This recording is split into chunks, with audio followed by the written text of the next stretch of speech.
दोस्तों आप सभी का बहुत बहुत स्वागत है हमारे चैनल में। इस वीडियो के अंदर अभी हम लोग लूसेंट सामान्य ज्ञान इससे रिलेटेड जो है इम्पोर्टेंट 40+ क्वेश्चन इस वीडियो में देखने वाले हैं, जो कि आपके आने वाले एग्जाम से railway, group D, SSC, UP police, लेखपाल और आने वाले सभी प्रतियोगिता परीक्षा के लिए काफ़ी इम्पोर्टेंट है। तो दोस्तों आप इस वीडियो को बहुत ध्यान से लास्ट तक देखिए।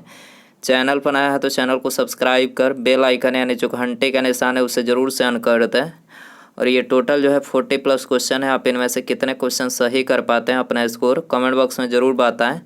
तो चलिए शुरू करते हैं। देखिए यहाँ पर हमारा पहला क्वेश्चन दिया गया है, निम्नलिखित में से कौन सा एक पौधों की वृद्धि मापने के लिए प्रयुक्त उपकरण है।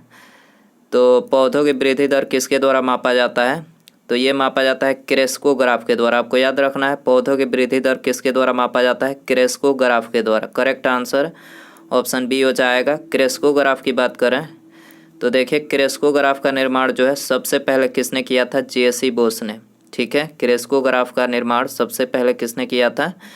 जेसी बोस ने किया था। और ऑप्शन ए में जो बोलोमीटर दिया गया है, ऑप्शन ए में जो बोलोमीटर दिया गया है, तो इसका उपयोग जो है ऊष्मीय विकिरण को मापने के लिए किया जाता है। बोलोमीटर का उपयोग किस लिए किया जाता है? ऊष्मीय विकिरण को मापने के लिए। क्रोनोमीटर की बात करें तो इसका उपयोग जो है पानी के जहाज़ों में सही समय का पता लगाने के लिए क्रोनोमीटर का उपयोग किया जाता है। इकोकार्डियोग्राफ की बात करें तो इससे जो है दिल की प्रत्येक गतिविधि के बारे में पता चलता है। इकोकार्डियोग्राफ से दिल की प्रत्येक गतिविधि के बारे में जो है पता चलता है।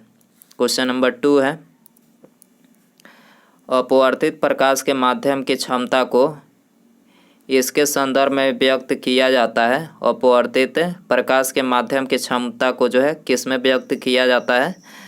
तो प्रकाशीय सघनता में। ठीक है, प्रकाशीय सघनता में व्यक्त किया जाता है। करेक्ट आंसर बी हो जाएगा। क्वेश्चन नंबर 3 है, लैक्टिक एसिड क्या है? लैक्टिक एसिड क्या है? तो करेक्ट आंसर ऑप्शन ए हो जाएगा। 3 कार्बन वाला अणु है। 3 कार्बन वाला अणु है लैक्टिक एसिड। इसके अलावा यहाँ पर हमने कुछ अम्ल, उनके स्रोत एवं रासायनिक सूत्र के नाम लिखे हैं। तो देखिए पहला दिया गया है साइट्रिक अम्ल। तो साइट्रिक अम्ल किससे प्राप्त होता है? इसके स्रोत क्या है? नींबू और संतरा। साइट्रिक अम्ल के सूत्र की बात करें तो C6H5O7 इसके सूत्र है। ब्यूटारिक अम्ल की बात करें तो खट्टे मक्खन जो है इसका स्रोत है। और ब्यूटारिक अम्ल का जो सूत्र है वो है CH3CH2CH2COOH इसका सूत्र है। हाइड्रोक्लोरिक अम्ल की बात करें तो ये जठर रस से प्राप्त होता है और इसका सूत्र है HCl। फार्मिक अम्ल की बात करें तो चींटी के डंक में पाया जाता है और इसका सूत्र है HCOOH। HCOOH जो है फार्मिक अम्ल का सूत्र है। लैक्टिक अम्ल की बात करें तो खट्टा दूध, दही, थकान में, मनुष्य के मांसपेशी में ये होता है और इसका जो सूत्र है वो है C3H6O3। C3H6O3 जो है लैक्टिक अम्ल का सूत्र है। क्वेश्चन नंबर 4 है, पौधे से बीज में भ्रूण होता है जो उचित परिस्थितियों में अंकुरित हो जाता है। इस प्रक्रिया को इनमें से किसके रूप में जाना जाता है? तो देखिए इस प्रक्रिया को जो है अंकुरन के रूप में जाना जाता है। करेक्ट आंसर ऑप्शन ए हो जाएगा। क्वेश्चन नंबर 5 है, किस पीढ़ी के कंप्यूटर भारी, वैक्यूम ट्यूब आधारित और महंगे थे? किस पीढ़ी के कंप्यूटर भारी, वैक्यूम ट्यूब आधारित और महंगे थे? तो ये थे पहली जो पीढ़ी थी वो थी। तो करेक्ट आंसर ऑप्शन सी हो जाएगा। क्वेश्चन नंबर 6 है, मनुष्य में निम्नलिखित में से किसकी ऑक्सीजन के लिए उच्च आत्मीयता है? ऑक्सीजन के लिए उच्च आत्मीयता इनमें से किसकी है? तो हीमोग्लोबिन की है। ठीक है, करेक्ट आंसर बी हो जाएगा। हीमोग्लोबिन की बात करें तो आरबीसी में एक विशेष प्रकार का प्रोटीन वर्णक हीमोग्लोबिन पाया जाता है, जिसके कारण से रक्त जो होता है वो लाल दिखाई देता है। रक्त का लाल रंग किसके कारण से होता है? ये एग्जाम में पूछा जाए तो हीमोग्लोबिन के कारण से होता है। लाल रक्त कणिकाओं को क्या बोला जाता है? इरिथ्रोसाइट। ठीक है, इरिथ्रोसाइट बोला जाता है आरबीसी को। इसके अलावा डब्ल्यूबीसी यानी श्वेत रक्त कण की बात करें तो इसको क्या बोला जाता है? ल्यूकोसाइट। और डब्ल्यूबीसी को क्या बोला जाता है? ल्यूकोसाइट। WBC की जीवन काल की बात करें, वाइट ब्लड सेल, इसका जीवन काल कितना होता है? तो देखिए इसका जो जीवन काल होता है वो होता है 1 से 4 दिनों का। जबकि RBC की बात करें तो देखिए RBC रेड ब्लड सेल, इसका जीवन काल होता है 100 से लेकर 120 दिनों का जो है इसका जीवन काल होता है। क्वेश्चन नंबर 7 है, गोलीय दर्पण की परावर्तक सतह का केंद्र बिंदु क्या कहलाता है? गोलीय दर्पण की परावर्तक सतह का केंद्र बिंदु क्या कहलाता है? तो ये ध्रुव यानी पोल कहलाता है। करेक्ट आंसर बी हो जाएगा। क्वेश्चन नंबर 8 है, पूंजी के नियमित मूल्य क्षय को समायोजित करने के क्रम में किए गए सकल निवेश के मूल्य को क्या कहा जाता है? पूंजी के नियमित मूल्य क्षय को समायोजित करने के क्रम में किए गए सकल निवेश के मूल्य को क्या कहा जाता है? तो देखिए इसको जो है मूल्य ह्रास कहा जाता है। करेक्ट आंसर ऑप्शन ए हो जाएगा। इसके अलावा अवमूल्यन की बात करें तो अवमूल्यन का जो मुख्य उद्देश्य है वो है व्यापार को बढ़ाना और आयात को कम करना। अवमूल्यन का मुख्य उद्देश्य क्या है? व्यापार को बढ़ाना और आयात को कम करना। भारत में अवमूल्यन पहली बार कब किया गया था? सितंबर 1949 में हुआ था। दूसरी बार अवमूल्यन जून 1966 में हुआ था। तीसरी बार जो अवमूल्यन हुआ था जुलाई 1991 में हुआ था। कुल स्थिर लागत कुल परिवर्तनीय लागत का योग कहलाता है। क्या कहलाता है? तो ये कहलाता है कुल कीमत। ठीक है, बी आंसर हो जाएगा। प्रसिद्ध लोकगीत कजरी कहाँ का लोकप्रिय है? प्रसिद्ध लोकगीत कजरी कहाँ का लोकप्रिय है? तो कजरी की बात करें उत्तर प्रदेश का लोकप्रिय है। करेक्ट आंसर ये हो जाएगा। क्वेश्चन नंबर 11 है, www के लिए इनमें से किस प्रोटोकॉल का प्रयोग किया जाता है? तो www के लिए जो है ये HTTP प्रोटोकॉल का उपयोग किया जाता है। करेक्ट आंसर ऑप्शन डी हो जाएगा। इसके अलावा HTTP की फुल फॉर्म की बात करें तो इसका फुल फॉर्म होता है हाइपर टेक्स्ट ट्रांसफ़र इसका फुल फॉर्म होता है। प्रोटोकॉल HTML का पूर्ण रूप की बात करें HTML की तो हाइपर टेक्स्ट मार्कअप लैंग्वेज जो है इसका फुल फॉर्म होता है। FTP का फुल फॉर्म क्या होता है? फाइल ट्रांसफ़र प्रोटोकॉल इसका फुल फॉर्म होता है। TCP का फुल फॉर्म क्या होता है? पूर्ण रूप ट्रांसमिशन कंट्रोल प्रोटोकॉल। याद रखना है आपको। इनमें से किस इस्पात संयंत्र की स्थापना छत्तीसगढ़ के दुर्ग जिले में रूसी सहयोग से की गई थी और इसमें 1959 में उत्पादन शुरू हुआ था? तो कौन सा इस्पात संयंत्र है? तो यह है भिलाई इस्पात संयंत्र। ठीक है, करेक्ट आंसर सी हो जाएगा। इनमें से किसकी स्थापना लीग ऑफ नेशंस के स्थान पर की गई थी? तो संयुक्त राष्ट्र यानी यूनाइटेड नेशन की जो स्थापना की गई थी लीग ऑफ नेशन के स्थान पर किया गया था। आंसर हो जाएगा बी। इनमें से किसे मिल्क मैन ऑफ इंडिया कहा जाता है? मिल्क मैन ऑफ इंडिया किसे बोला जाता है? तो वर्गीज कुरियन को बोला जाता है। करेक्ट आंसर ये हो जाएगा। इनमें से किस चिकित्सक ने भारत आकर 1974 से 1815 तक बंगाल मेडिकल सर्विस में कार्य किया और भारत के कई विविध क्षेत्रों में महत्वपूर्ण सर्वेक्षण एवं खोज की? किसने किया था? तो ये किया था फ्रांसिस बुकानन ने। ठीक है, करेक्ट आंसर ये हो जाएगा। 1948 में वैश्विक व्यापार को विनियमित करने के लिए गेट की स्थापना की गई थी। गेट का फुल फॉर्म क्या है? तो देखिए गेट का जो फुल फॉर्म है वो है general agreement on tariffs and trade. General agreement on tariffs and trade जो है इसका फुल फॉर्म है। करेक्ट आंसर सी हो जाएगा। वेल्थ ऑफ नेशंस नामक पुस्तक के लेखक कौन है? वेल्थ ऑफ नेशन किसके द्वारा लिखा गया था? तो ये एडम स्मिथ के द्वारा लिखा गया था। करेक्ट आंसर ये हो जाएगा। मनोरा का किला कहाँ स्थित है? मनोरा का किला कहाँ स्थित है? तमिलनाडु में स्थित है। करेक्ट आंसर बी हो जाएगा। इसके अलावा यहाँ पर हमने महत्वपूर्ण किला और उनके स्थानों के नाम लिखे हैं। ठीक है, पहला दिया गया है मेहरगढ़ का किला, ये कहाँ पर है? राजस्थान में है। ग्वालियर का किला मध्य प्रदेश में। चित्तौड़गढ़ का किला राजस्थान में। सोनार का किला राजस्थान में। कांगड़ा का किला हिमाचल प्रदेश में। कुंभलगढ़ का किला राजस्थान में। गोंजी का किला तमिलनाडु में, सेंट जॉर्ज का किला मद्रास में, लुई का किला पांडिचेरी में, रोहतासगढ़ का किला बिहार में। लॉकडाउन में कौन सी धारा लगाई जाती है? लॉकडाउन में कौन सी धारा आप सभी को पता होना चाहिए। धारा 144 लगाई जाती है। ठीक है, सी आंसर हो जाएगा। दोस्तों, यदि आपको वीडियो पसंद आ रहा है तो प्लीज़ वीडियो को लाइक करें, अपने दोस्तों में शेयर करें और चैनल पर आया है तो चैनल को सब्सक्राइब करके बेल आइकन ऑन करके ऑल नोटिफिकेशन पर क्लिक करें, ताकि जब भी मैं कोई नई वीडियो अपलोड करूं उसका नोटिफिकेशन जो है आपको सबसे पहले मिल सके। तो सब्सक्राइब करने के बाद बेल आइकन ऑन रखें। मनुष्य के कान में हड्डियों की संख्या कितनी होती है? वेरी इंपॉर्टेंट क्वेश्चन है ये, आपको पता होना चाहिए। मनुष्य के जो कान होती है उसमें हड्डियों की जो संख्या होती है 6 होती है। एक कान में 3 हड्डियाँ पाई जाती है और एक कान में 3, मतलब दोनों कान में मिलाकर 6 हड्डियाँ जो है मनुष्य के कान में होती है। ठीक है, क्वेश्चन नंबर 21 है, इनमें से कौन सा राज्य बॉक्साइट का सबसे बड़ा उत्पादक है? कौन सा राज्य बॉक्साइट का सबसे बड़ा उत्पादक है? तो उड़ीसा जो है बॉक्साइट का सबसे बड़ा उत्पादक है। डी आंसर हो जाएगा। जब लोगों को बजट के माध्यम से वित्त पोषित किया जाता है और सार्वजनिक वस्तुओं को किसी भी प्रत्यक्ष भुगतान से मुफ्त उपलब्ध कराया जाता है, इसे क्या कहा जाता है? तो देखिए, इसे बोला जाता है सार्वजनिक प्रावधान। ठीक है, इसे सार्वजनिक प्रावधान बोला जाता है। सी आंसर हो जाएगा। निम्नलिखित में से किसने पाकिस्तान के गठन की मांग का विरोध किया? किसने पाकिस्तान के गठन की मांग का विरोध किसने किया था?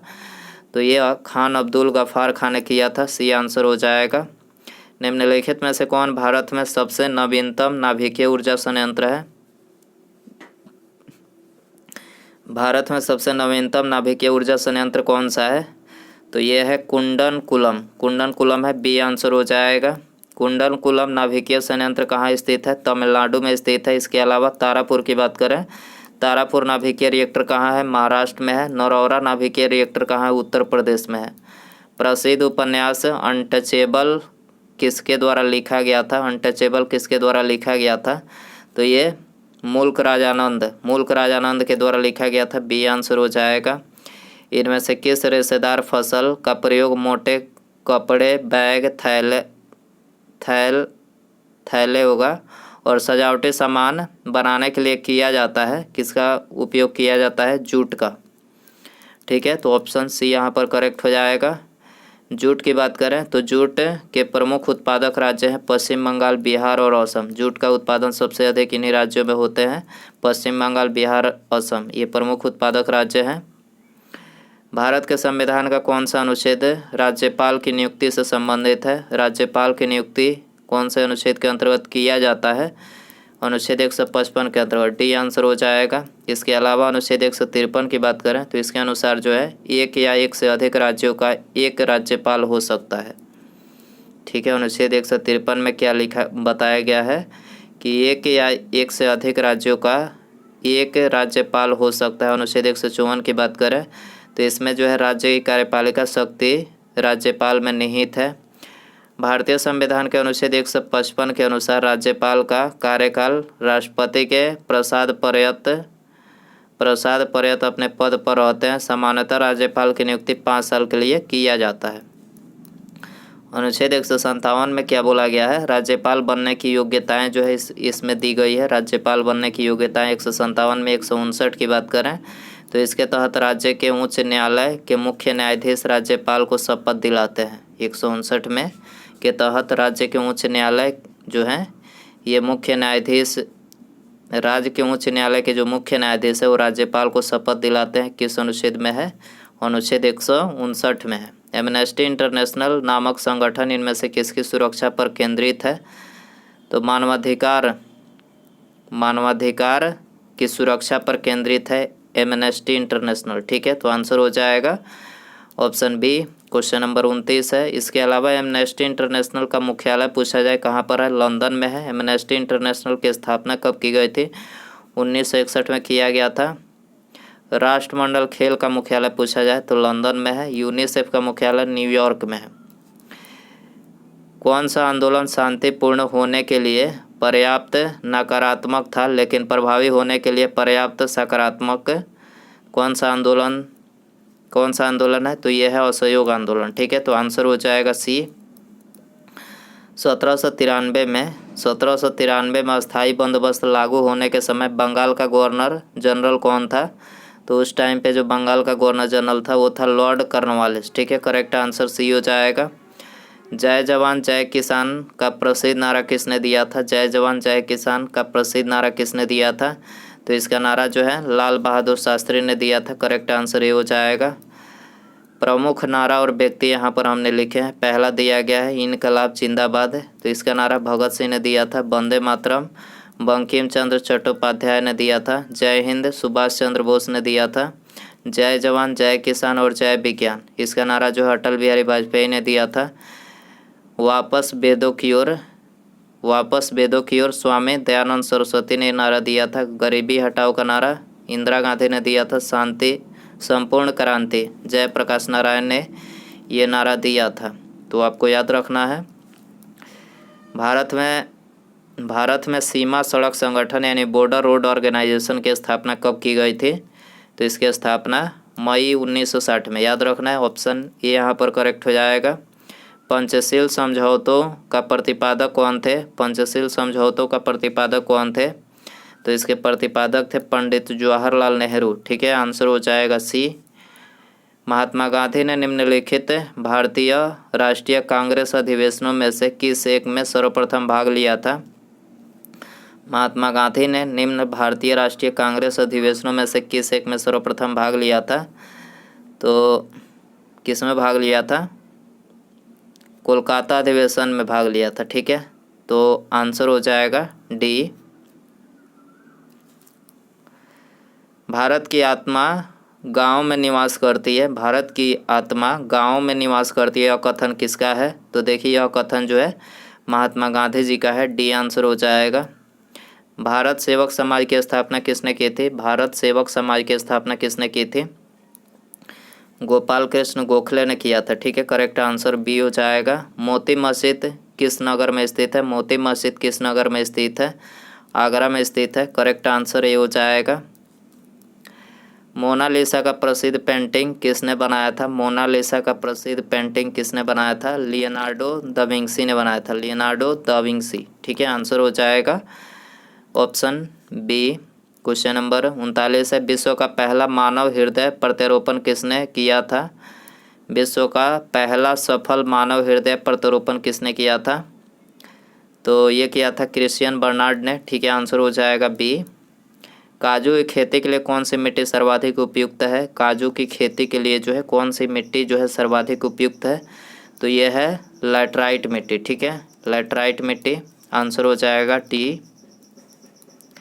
पुराना बिहार का कितने प्रतिशत जमीन लेकर झारखंड राज्य का निर्माण हुआ था? पुराना बिहार का कितना प्रतिशत जमीन लेकर जो है झारखंड राज्य का निर्माण हुआ था? तो 46.84% जमीन लेकर झारखंड राज्य को बनाया गया था। तो ये आंसर हो जाएगा। किस घटना के बाद महात्मा गांधी जी ने असहयोग आंदोलन को अपनी हिमालय जैसी भूल बताई? किस घटना के बाद गांधी जी ने असहयोग आंदोलन को अपनी हिमालय जैसी भूल बताई? तो ये चौरी चौरा कांड नहीं होता, मतलब इसी कारण से जो है असहयोग आंदोलन महात्मा गांधी जी ने वापस लिया। इसी को मतलब गांधी जी ने क्या बोला कि हिमालय जैसी भूल इसी को बताया था। ठीक है, तो आंसर हो जाएगा ऑप्शन ए। तो दोस्तों ये थे लूसेंट सामान्य ज्ञान के इंपॉर्टेंट 40+ क्वेश्चन। आई होप कि वीडियो जो है आपको पसंद आया रहेगा। पसंद आया तो प्लीज़ वीडियो को लाइक करें, अपने दोस्तों में शेयर करें, और चैनल पर आया है तो चैनल को सब्सक्राइब करके बेल आइकन यानी जो घंटी का निशान है उसे ज़रूर से ऑन कर दें। ठीक है, मिलते हैं अगले वीडियो में। नमस्कार, जय हिंद, जय भारत।